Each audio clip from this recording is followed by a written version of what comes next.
Қайырлы күн, 7-ші сынып білім алушылары.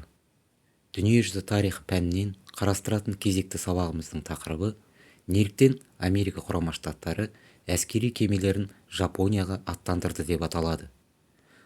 Сабақтың барысында сіздермен бірге ақш-та монополиялық капитализмнің қалай қалыптасқаны мен дамығанын анықтаймыз. ақш-тың 19 ғасырдың ортасы мен 20 ғасырдың басындағы сыртқы саясатындағы басым бағыттарды көрсетеміз. ақш-тың Жапонияны ашу себептерін түсіндіреміз. Жапониядағы реформалар кезеңін талдаймыз. Америка құрама штаттарының үкіметі 1776 жылы қабылдаған тәуелсіздік туралы декларациясында езгіден азаттық алуға ұмтылған кез келген күрес түрі халықтың қасиетті борышы деп жариялаған болатын. Алайда уақыт өте келе билік басындағылар өзге халықтарға қатысты саясатында аталған құқықты жиі бұза бастады. 1854 жылы Мэтью Перри басқарған Америка флотының экспедициясы Жапонияны ашты. 19 ғасырдың екінші жартысында ақш-тың сыртқы саясатында Жапонияны отарлау күн тәртібіне қойылды. Бірақ көршісі Қытаймен салыстырғанда Жапония өнеркәсіп саласында елеулі табыстарға қол жеткізіп, 20 ғасырдың басында дамыған мемлекетке айналды. 19 ғасырдың екінші жартысында ақш экономикасының жылдам дамуы нәтижесінде жаңа кәсіпорындардың саны артты. Нарықтағы бәсекелестікке төтеп бере алмай, шағын және орта кәсіпорындар аса ауқатты кәсіпкерлерге кіріптарлыққа ұшырады.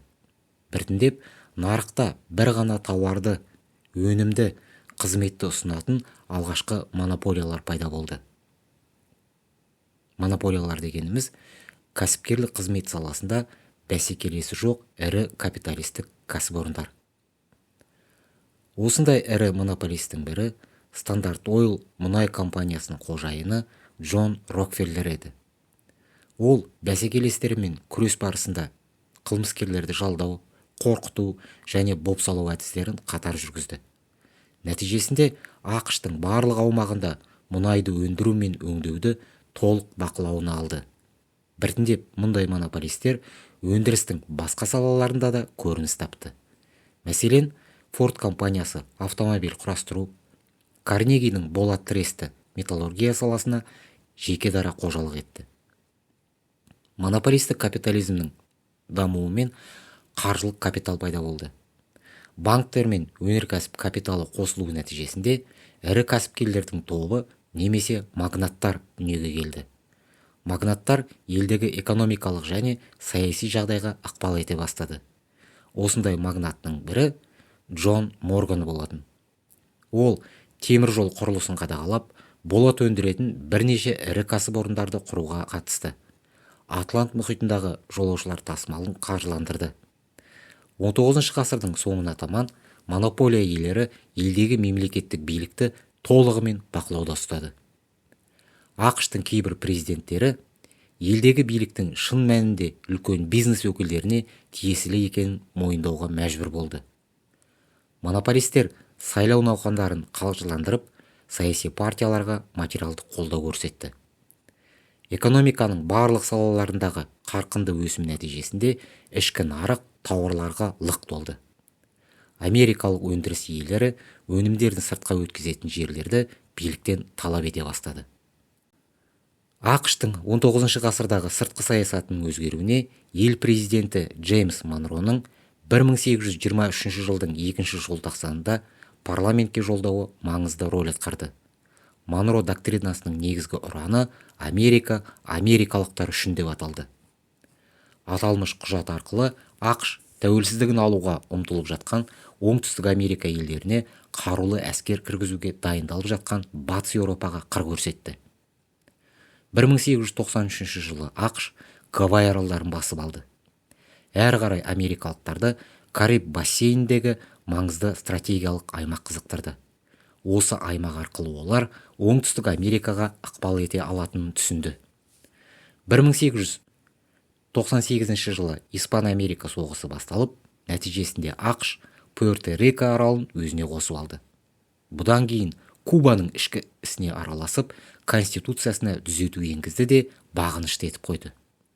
Ал Тынық мұхитында Филиппин, Гуам, Гавай аралдарын бағындырып, әскери теңіз базаларын орналастырып тастады. Теодор Рузвельттің президенттік кезеңінде ақш Оңтүстік Америка елдерінің ішкі ісіне белсенді түрде араласа бастады. Бұл саясат тарихқа үлкен сойылдың саясаты деген атаумен енді. 1903-1905 жылдары ақш пен Колумбия арасында Панама каналының құрылысы бойынша жанжал туындады. Екі құрлықтың арасын бөлуге тиісті каналды бақылауына алса, саяси және экономикалық тұрғыдан үлкен үстемдікке ие болатынын ақш әуелден-ақ болжаған еді. Сол себепті ел ішіне іріткі салып, өзіне қолайлы және бағынышты жаңа үкіметті жасақтап алды. Онымен де тоқтамай, 1898-1901 жылдары аралығында алыстағы Қытайға әскерін аттандырып, Эхетуандар көтерілісін басуға белсенді түрде қатысты. 15-16 ғасырларда жапондар мен еуропалық көпестердің арасында қызу сауда жүрді. Саудагерлер Жапонияға Қытай жібегі мен отты қаруларды апарды. Сонымен бірге Жапония аумағына христиан миссионерлері ене бастады. Олар жергілікті тұрғындарға католик дінін таратумен қатар тыңшылықпен айналысып, қажетті мәліметтер жинады. Алғашқыда миссионерлерге жапондар жылы қабақ танытты. Аралдың феодалдары миссионерлерге мектептер мен шіркеулер ашуға рұқсат берді. Ірі феодалдар жаңа дінді қабылдап, соңынан бағыныштыларын да шоқынуға үйретті.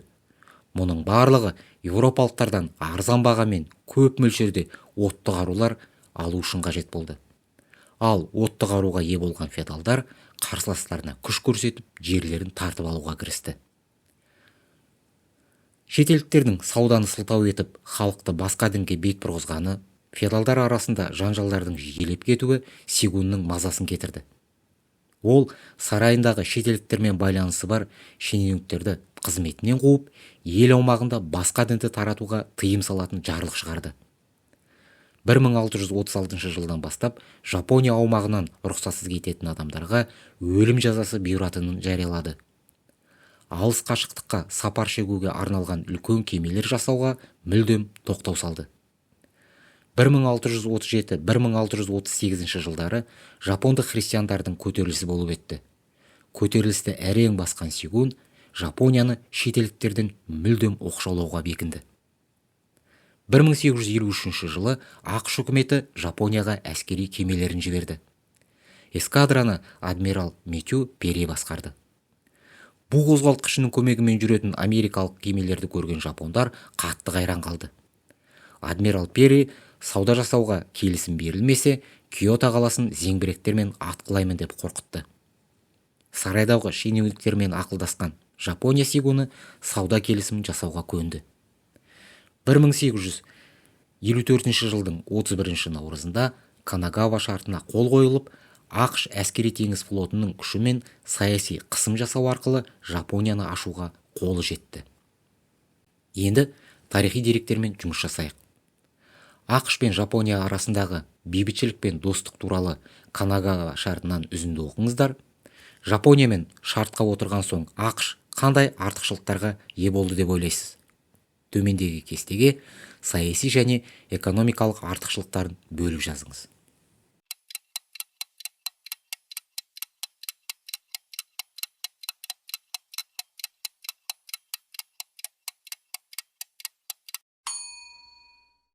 Он 19 ғасырдың ортасынан бастап Жапонияға Құрама Штаттардан әкелінген өнеркәсіптік тауарлардың көлемі артты.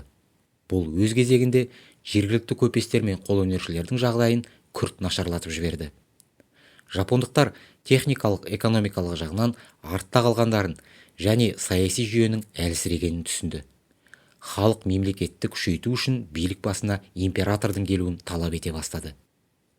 1868 жылы билікке император Муцухита келіп, Жапонияны 44 жыл бойы басқарды.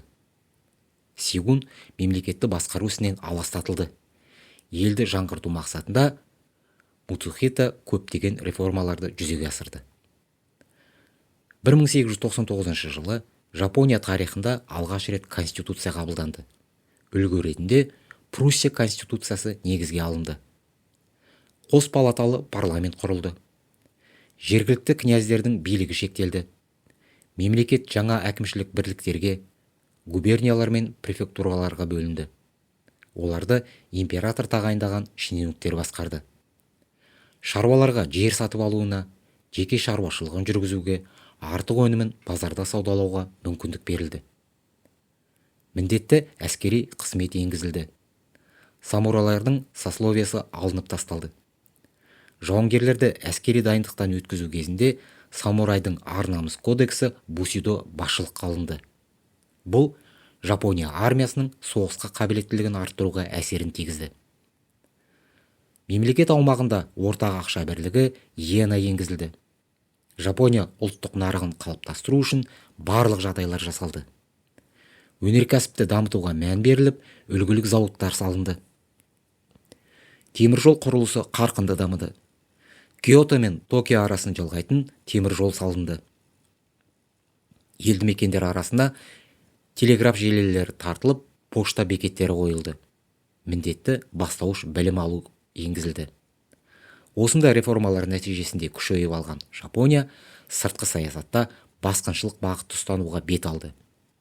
1894-1895 жылдардағы Жапон-Қытай соғысы кезінде Кореяны бағындырып алды. 1904-1905 жылдар аралығындағы Орыс-Жапон соғысынан соң Жапония жағына оңтүстік Сахалин мен Курил аралдары өтті. Алған білімімізді бекіту үшін тапсырмаларды орындайық. Дұрыс жауапты белгілеңіз.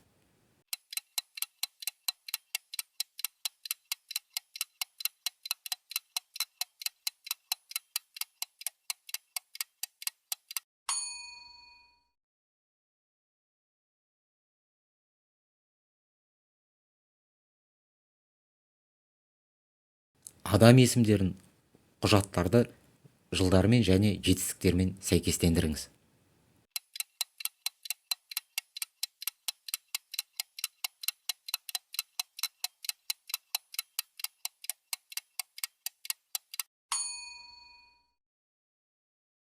Үйге тапсырма. 1904-1905 жылдардағы Орыс-Жапон соғысы тақырыбына шағын баяндама әзірлеңіз.